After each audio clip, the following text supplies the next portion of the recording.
This is the FFR Trading Market Minute.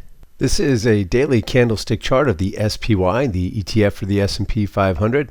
And last week we had a low put in here at the weekly. This blue line here is the weekly 200 period moving average.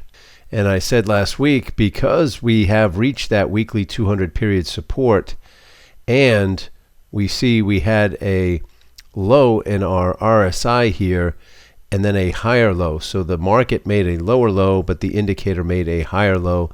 I pointed out that divergence, and given the fact that we were at that weekly support, that may be the catalyst for a rally last week, which we got. And I left the targets on for the rally. That was the gap fill back here, which clearly we filled.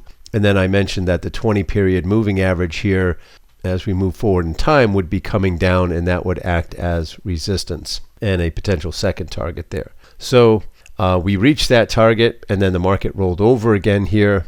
And I do think if we take out Friday's low, then we should get some more follow through, retest the lows here. And then I also drew below this black line here will be the next downside target below our current lows here. And this is the peak of the COVID crash. So I've gone now to the weekly chart, and you see back here, that was the peak before the COVID crash here. You see that was about a 37% decline in the S&P 500 before the market recovered.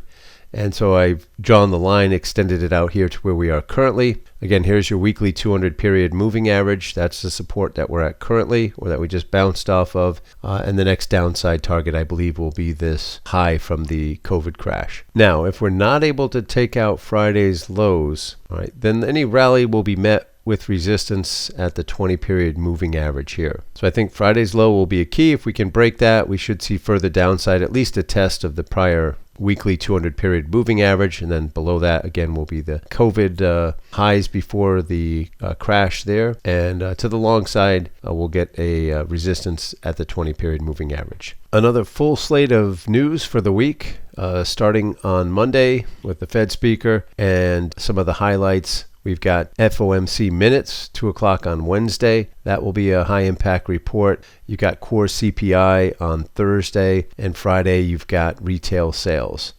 Hope that's helpful, and we'll do it again next week. This has been the FFR Trading Market Minute.